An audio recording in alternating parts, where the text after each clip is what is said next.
നമസ്കാരം, ഞാൻ രഞ്ജിലാൽ. ഇന്ന് നമ്മൾ എടുക്കാൻ പോകുന്നത് 7ാം ക്ലാസ്സിലെ 5ാമത്തെ ചാപ്റ്റർ ആയിരിക്കുന്ന വെൻ കറണ്ട് ഫ്ലോസ് എന്ന ചാപ്റ്ററിൻ്റെ 6ാമത്തെ വീഡിയോ ആണ്. അപ്പോൾ ഇന്ന് എടുക്കാൻ പോകുന്നത് എന്താണ്, നമ്മൾ കഴിഞ്ഞ ക്ലാസ്സിൽ ഇലക്ട്രോ മാഗ്നറ്റിനെ കുറിച്ചൊക്കെ പഠിച്ചു. ഇലക്ട്രോ മാഗ്നറ്റിക് എങ്ങനെയാണ് വർക്ക് ചെയ്യുക അല്ലേ, അതിൻ്റെ കുറച്ച് ആപ്ലിക്കേഷൻസ് പറഞ്ഞു, കുറച്ച് എന്തൊക്കെയാണ് അത് ഉപയോഗിച്ച് വർക്ക് ചെയ്യുന്ന ഇലക്ട്രിക് ഫാനുകൾ, ഇലക്ട്രിക് ബെല്ലുകൾ, ഇലക്ട്രിക് മോട്ടോറുകൾ, ഇതൊക്കെ നമ്മൾ പഠിച്ചു കഴിഞ്ഞു അല്ലേ. അപ്പോൾ ഇന്ന് നമ്മൾ പഠിക്കാൻ പോകുന്നത് എന്താണ്, ഡൊമസ്റ്റിക് ഇലക്ട്രിസിറ്റി എങ്ങനെയാണ് വ്യാപകമായിട്ട്, ഇത് ചെറിയ രീതിയിലുള്ള ഇലക്ട്രിസിറ്റി പ്രൊഡ്യൂസ് ചെയ്യുന്നുണ്ടെങ്കിലും ഇപ്പം നിങ്ങൾ നേരത്തെ കഴിഞ്ഞ ക്ലാസ്സിൽ പഠിച്ചത് ചെറിയ രീതിയിലൊരു ഇലക്ട്രിസിറ്റി പ്രൊഡ്യൂസ് ചെയ്യുന്ന ഡിവൈസുകളെ കുറിച്ചൊക്കെയാണ് പറഞ്ഞത് അല്ലേ. ഇലക്ട്രോ മാഗ്നറ്റിക് പ്രോസസ്സ് കൊണ്ട് ഉണ്ടാക്കുന്ന ഡിവൈസിനെ കുറിച്ച് പറഞ്ഞു അല്ലേ. എന്നാൽ നമുക്ക് ഈ ഇലക്ട്രിസിറ്റി എവിടെ നിന്ന് കിട്ടുന്നു, അപ്പോൾ ഈ ഇൻസ്ട്രുമെൻറ്റ്സ് ഒക്കെ വർക്ക് ചെയ്യണമെങ്കിൽ ഇലക്ട്രിസിറ്റി കിട്ടണ്ടേ, അതെങ്ങനെ കിട്ടുന്നു എന്നതാണ് നമുക്കടുത്ത് പറയാൻ പോകുന്നത്. ഓക്കെ, നോക്കാം. From where we get the electricity need to operate the electric devices in our home. എവിടുന്നാണ് നമുക്ക് ഈ ഇലക്ട്രിസിറ്റി ഒക്കെ കിട്ടുന്നത്? നമ്മുടെ വീട്ടിലെ ഉപകരണങ്ങളൊക്കെ ഇല്ലേ, നമ്മളിപ്പം ഫാന്, റെഫ്രിജറേറ്റർ, അങ്ങനെ പല TV, ഇതൊക്കെ വർക്ക് ചെയ്യണമെങ്കിൽ നമുക്ക് ഇലക്ട്രിസിറ്റി വേണ്ടേ. ആ ഇലക്ട്രിസിറ്റി എവിടുന്നാണ് കിട്ടുന്നതാണ് നോക്കേണ്ടത് അല്ലേ. അതിന് നോക്കാം. Did you notice the news paper report? ഇങ്ങനെ ഒരു നോട്ടീസ് റിപ്പോർട്ട് ഇവിടെ കൊടുത്തില്ലേ, ഒരു നോട്ടീസ്, അത് നിങ്ങൾ കണ്ടിട്ടുണ്ടോ?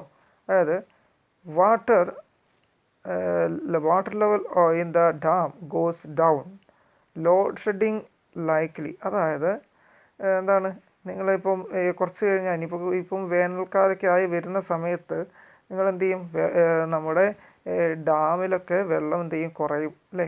അപ്പം വെള്ളം കുറഞ്ഞു കഴിഞ്ഞാൽ ഇലക്ട്രിസിറ്റി എന്ത് ചെയ്യും, അവിടെ ഇലക്ട്രിസിറ്റിയുടെ ഉൽപ്പാദനം കുറയും. ഓക്കെ, അതൊക്കെ നിങ്ങൾ TV ഇതിലൊക്കെ കേട്ടിട്ടുണ്ടാവും അല്ലേ. ഇപ്പോൾ പല സ്ഥലങ്ങളിലും ഇതൊക്കെ. അപ്പോൾ ഈ ഡാമും ഇലക്ട്രിസിറ്റിയുമായിട്ട് എന്താ ബന്ധം എന്നാണ് നമ്മൾ പറയുന്നത്. അതും ലോഡ് ഷെഡിങ്ങിനെ കുറിച്ചിട്ടുള്ള എന്താണ് ബന്ധം എന്ന് നോക്കാം. അടുത്ത് ഹൈഡ്രോ ഇലക്ട്രിക് പവർ സ്റ്റേഷൻ. ഇത് മാത്രമല്ല കേട്ടോ, പവർ സ്റ്റേഷനുകൾ പലതുണ്ട്. ന്യൂക്ലിയർ പവർ സ്റ്റേഷൻ ഉണ്ട്, അതുപോലെ പല പെട്രോൾ ഡീസലൊക്കെ വർക്ക് ചെയ്യുന്ന അതുപോലെ ഡീസൽ പ്ലാന്റുകളുണ്ട്, പിന്നെ കാറ്റ് കൊണ്ട് ഇലക്ട്രിസിറ്റി കിട്ടുന്നുണ്ട്, ഒക്കെ ഉണ്ട്. പക്ഷെ നമുക്ക് ഇന്ന് പഠിക്കാനുള്ളത് ചെറിയ നിങ്ങളുടെ രീതിയിൽ ഏറ്റവും ബേസിക് ലെവലിൽ ഉള്ള കാര്യം മാത്രമേ പറയാനുള്ളൂ. ഇതിൻ്റെയൊക്കെ കുറേ കാര്യങ്ങൾ അഡ്വാൻസ് ആയിട്ട് പഠിക്കാനുണ്ട്, അത് വലിയ ക്ലാസ്സിൽ പഠിക്കാം. ഹൈഡ്രോ ഇലക്ട്രിക് പവർ സ്റ്റേഷനെ കുറിച്ചാണ്. Hydro electric power station. Okay, അതായത് വെള്ളം കെട്ടി നിർത്തിയിട്ട് നമുക്കതിൽ നിന്ന് ഇലക്ട്രിസിറ്റി ഉണ്ടാക്കുന്ന ഡിവൈസിനെ കുറിച്ചാണ് നമ്മൾ പഠിക്കാൻ പോകുന്നത്. നോക്കാം. ഹൈഡ്രോ ഇലക്ട്രിക് പവർ സ്റ്റേഷൻ്റെ കേസിൽ ആദ്യം എന്താണ്, നിങ്ങൾ ഒരു ഡാമുണ്ട് കണ്ടോ, ഇവിടെ ഇങ്ങനെ ഡാം വെച്ചിരിക്കുന്നത് കെട്ടി വെച്ചിട്ടുണ്ട് അല്ലേ. ഈ ഡാമിൽ വെള്ളം നിറച്ചിട്ടുണ്ടാവുമല്ലോ, ഇതുപോലെ വെള്ളം ഇങ്ങനെ ഇവിടെ കിടക്കും അല്ലേ.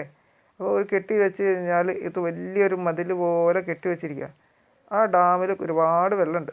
ഓക്കെ, ഈ വെള്ളം ഇങ്ങനെ കെട്ടി വെക്കുകയും ഒരു ചെറിയ ടണൽ ഇങ്ങനെ ഉണ്ട് അല്ലേ, ചെറിയൊരു ദ്വാരത്തിലൂടെ ഒരു ടണലിലൂടെ എന്ത് ചെയ്യാണ്, വെള്ളം കടത്തിവിടും. അപ്പോൾ ഇവിടെ എന്തിനാണ് ഈ ഒരു നെറ്റ് കൊടുത്തിരിക്കുന്നത്? ചിലപ്പം ഈ നമ്മുടെ ഈ മണ്ണോ ഇങ്ങനത്തെ വലിയ പാറ കഷ്ണങ്ങളോ അങ്ങനെയൊന്നും ഇതിലേക്ക് വീഴാതിരിക്കാൻ വേണ്ടിയിട്ടാണ് എന്ത് ചെയ്യുന്നത്, അവിടെ ഒരു നെറ്റ് കൊടുത്തിരിക്കുന്നത്. അതിന് വേറൊരു ഉദ്ദേശമൊന്നുമില്ല.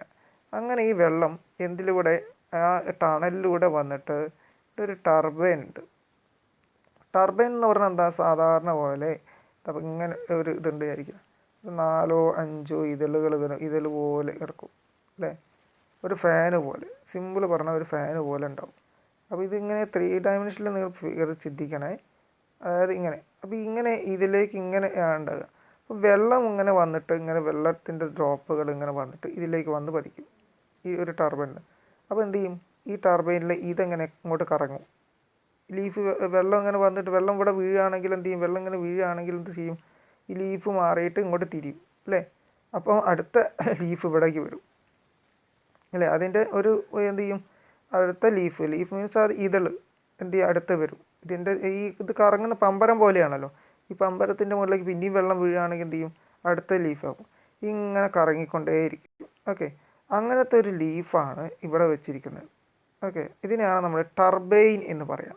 ഓക്കെ, ഈ പറഞ്ഞിരിക്കുന്നത്. അപ്പോൾ ഈ വെള്ളം ഇതിലൂടെ വരുമ്പോൾ ഈ ടർബൈൻ എന്ത് ചെയ്യും, ഈ വെള്ളം ഇതിലൂടെ ഇങ്ങനെ ഈ ടണലിലൂടെ വരുമ്പോൾ ആ ടർബൈൻ കടത്തില്ല ഈ കളറ്, ഇതെന്താണ്, ഈ ടർബൈൻ എന്ത് ചെയ്യും, കറങ്ങിക്കൊണ്ടിരിക്കും.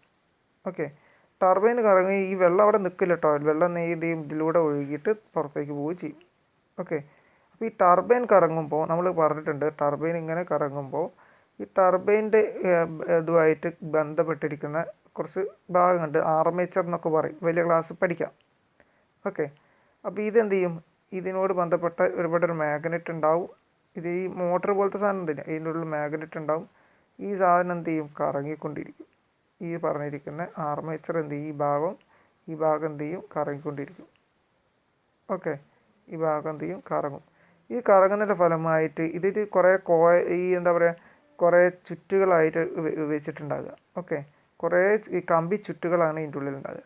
അപ്പോൾ അതിൻ്റെ ഫലമായിട്ട് ഇവിടെ ഒരു മാഗ്നറ്റ് ഉണ്ടെങ്കിൽ നോർത്ത് സൗത്ത് ആണെന്ന് ചോദിച്ചോ, ഇത് കറങ്ങിക്കൊണ്ടിരിക്കുന്ന ഫലമായിട്ട് ഇതെന്ത് ചെയ്യും, അതിനുള്ള ഫീൽഡ് ലൈൻസ് കട്ട് ചെയ്യും. അത് വലിയ ക്ലാസ് പഠിക്കുമ്പോൾ പഠിക്കാം. ഓക്കെ, അതിൻ്റെ ഫലമായിട്ട് ഇതിൽ നിന്ന് കറണ്ട് ഉണ്ടാക്കുകയും ഈ കറണ്ട് ഉപയോഗിച്ചിട്ടാണ് എന്ത് ചെയ്യുന്നത്, ഈ കറണ്ട് ഉണ്ടാക്കുകയും.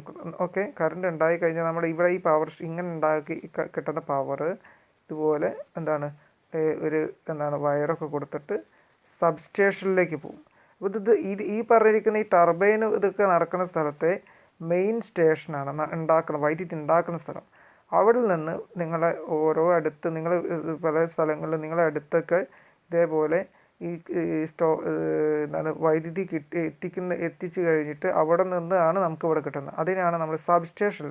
അപ്പോൾ ഇങ്ങനെ വൈദ്യുതികളൊക്കെ നേരെ എന്ത് ചെയ്യും, നമ്മുടെ സബ്സ്റ്റേഷനിലേക്ക് എത്തുകയും ചെയ്യും. സബ്സ്റ്റേഷനിൽ നിന്നാണ് നമുക്ക് എന്ത് ചെയ്യുന്നത്, വീട്ടിലേക്കോ അതുപോലെ ഈ ഇൻഡസ്ട്രിയൽ പർപ്പസിനൊക്കെ, അതായത് നമ്മുടെ ഈ കടകളിലേക്കോ അതുപോലെ ഈ നമ്മൾ ഓരോ മിഷനറി വർക്കൊക്കെ ചെയ്യുന്നില്ല, ആ ഭാഗത്തേക്കൊക്കെ എന്ത് ചെയ്യുന്നത്, ഈ വൈദ്യുതി കിട്ടുന്നത് ഇങ്ങനെയാണ്. ഓക്കെ, അപ്പോൾ ഇങ്ങനെ കിട്ടുന്ന ഇതിനെയാണ് ഹൈഡ്രോ ഇലക്ട്രിക് പവർ സ്റ്റേഷൻ എന്ന് പറയുന്നത്. ഹൈഡ്രോ ഇലക്ട്രിക് പവർ സ്റ്റേഷൻ, നമുക്ക് ഒരുപാട് ഹൈഡ്രോ ഇലക്ട്രിക് പവർ സ്റ്റേഷൻസ് ഉണ്ട്. ഏറ്റവും കൂടുതൽ പെരിയാർ നദിയിലാണ് ഈ പറഞ്ഞിരിക്കുന്ന പവർ സ്റ്റേഷൻസ് കുറേ കൂടുതലുണ്ട്. ഇടുക്കിയിലാണ് ഏറ്റവും കൂടുതൽ ഇതുണ്ട്.